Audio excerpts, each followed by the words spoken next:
और अवश्य ही किसी के ऊपर तंत्र मंत्र का योग बना हुआ है, जबरदस्त ढंग से तंत्र मंत्र, जादू टोना, नेगेटिविटी बड़ी जबरदस्त जो है वो हो रही है। हाँ, लॉसेस हो रहे हैं, कर्जा हो रहा है, तंत्र मंत्र हो रहे हैं, सपोज ये सारी चीजें हो रही हैं। बिल्कुल बिल्कुल, देखिए लॉस, पैसा, तंत्र मंत्र, जादू टोना, नेगेटिविटी हो रही है अगर किसी के ऊपर भी, तो वो क्या करे, जाके शिवलिंग में जाके शिवालय की सफाई करना शुरू कर दे। इतना मात्र छोटा सा उपाय है, कोई बड़ा काम काज नहीं बोलते हम कभी भी, छोटा सा उपाय है। शिवालय की जाके सफाई करना शुरू कर दीजिए, आपके ऊपर से सारी नेगेटिविटी, तंत्र मंत्र, जादू टोना, कीलक चौकी, भूत प्रेत, जिन जिन्नात, किसी भी प्रकार की शक्तियां, नेगेटिव एनर्जी आपके ऊपर होगी वो हट जाएगी, कामकाज आपका चलने लग जाएगा, शांति और धैर्य आपके अंदर एकदम फील होने लगेगा, मन एकदम शांत हो जाएगा और पैसे की कमी नहीं रहेगी। ये तो बहुत ही सुंदर उपाय है जी बिल्कुल बिल्कुल बिल्कुल बिल्कुल सही। और आपको पता है कि भोले बाबा जो है ना, सारे तंत्र मंत्र तो सारे उनके साथ भूत प्रेत तो उनकी सारी बारात में आए थे। हाँ। तो जब भूत प्रेत जिनकी बारात में आए, उनके अगर आपने द्वार की सफाई कर दी, हाँ। तो फिर उसके बाद तो फिर बचा ही गया। तो ये जो है ना, जब आपने देखा होगा सोमवार के सोमवार उनके ऊपर कितना सारा जो हम चढ़ाते हैं, कभी इत्र चढ़ाते हैं, कोई फूल चढ़ाता है, कोई कुछ करता है, वो सब आप 12 साढ़े 12 के बीच में जाओ, सब लोग अपने घर चले जाते हैं, वो सारा सामान सफाई समेटिए, पंडित जी के साथ लगकर वो सारा सामान समेटिए, वहां पर पोछा झाड़ू जो भी आपने वो मंदिर के स्थान में लगा कर आइए और गिलहरी की पूरी सफाई कीजिए। उसके बाद फिर उसको जल से साफ कीजिए, आप देखोगे आपका तंत्र मंत्र छू मंत्र हो जाएगा। वाह। जिनके साथ में जो चलते हैं भूत प्रेत, तो फिर उनसे बड़ा जो है कहाँ पर सफाई होगी।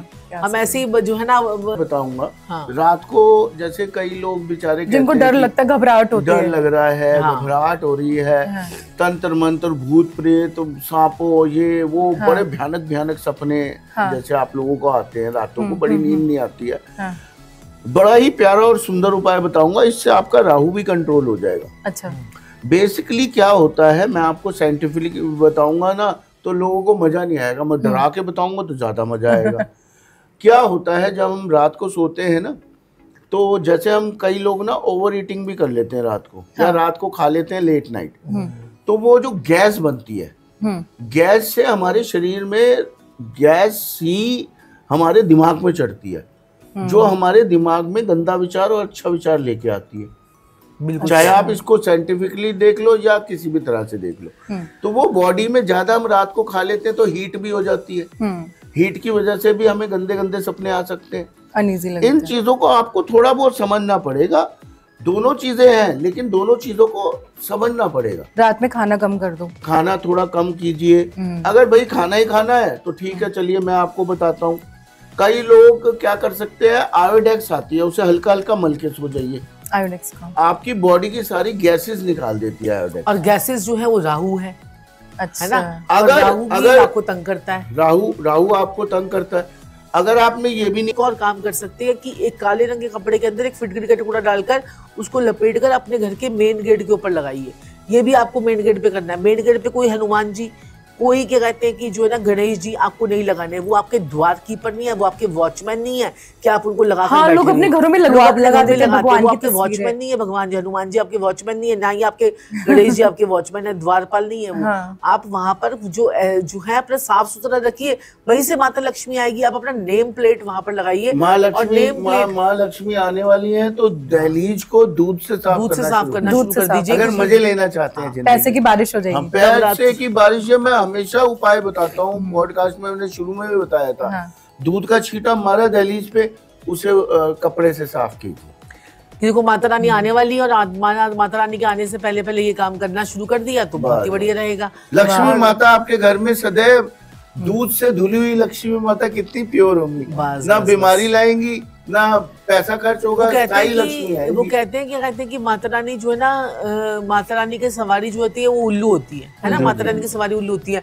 कई बार आपको क्या होता है, नवरात्र आने से पहले हमें उल्लू दिख जाता है ना, वो भी कितना शुभ होता है कि उल्लू दिख जाए तो बस माता रानी समझो कि बस इशारा कर रही है आपको कि मैं आने वाली हूँ। तो उससे पहले पहले अपने घर को साफ करें, अपने जितना डीक्लटर कर दीजिए, अपने घर को पूरा साफ सुथरा कर दीजिए, एक्स्ट्रा सामान फेंक दीजिए। आपके घर में के अंदर क्या होता है कि हम स्ट्रेटनर्स होते हैं वो खराब हो गए हैं, उनके प्लग खराब हो गए हैं, वो पड़े हुए हैं, कबाड़ पड़ा हुआ है, शीशियां पड़ी हुई है, परफ्यूम के लोग अच्छे अच्छे परफ्यूम खाली बोतलें पड़ी हैं, उसकी खाली अब गुच्ची पटाडा खरीद लिया, उसके बाद क्या कहते हैं कि लुई विटॉन खरीद लिया, उसकी सैंडल, उसके कवर, उसके वो खरीद कर कपड़े वो रखते रहते हैं। तो इससे भी आपके ऊपर नेगेटिव शुक्र हो जाता है। तो वो भी आपको जो है अपने घर को डीक्लटर कीजिए। और सबसे पहले अपने जो बर्तन है ना, बर्तनों को जो है ना अपने साफ सुथरा कीजिए। और जितने भी आपके घर में मसालेदानियां होती हैं उन मसालेदानियों को चेंज कीजिए नवरात्रि आने से पहले। अच्छा। और दूसरा मसालेदानी को चेंज कीजिए। और साथ में अपने घर में जो लोग भी अगर स्लैब पर रोटी बनाते हैं वो अपने घर में दरिद्रता लेकर आते हैं। अच्छा। जो उन लोगों को स्लैब पर रोटी नहीं बनानी चाहिए, उनको स्लैब पर रोटी नहीं बनाएंगे, जितना बनाएंगे उतनी दरिद्रता आएगी, घर में कभी भी बरकत नहीं होगी। उनको एक चकला लेना चाहिए, चकला जिसका 3 पाँव होते हैं।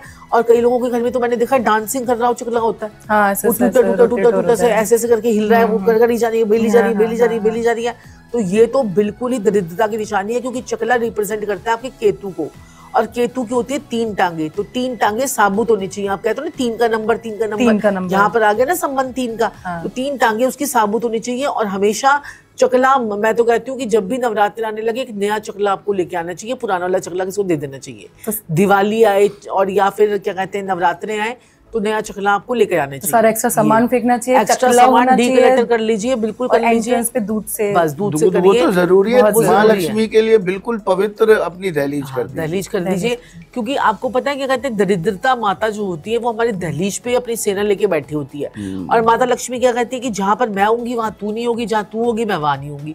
जिनके घर में दरिद्रता होती है ना, अंदर बदबू आ रही है, स्टिंकी हो रही है, जिनके टॉयलेट साफ नहीं होते हैं, टॉयलेट में से अलग तरीके की जो ना फाउल सी स्मेल आ रही होती है, उनके घर में कभी माता लक्ष्मी टिकती नहीं है।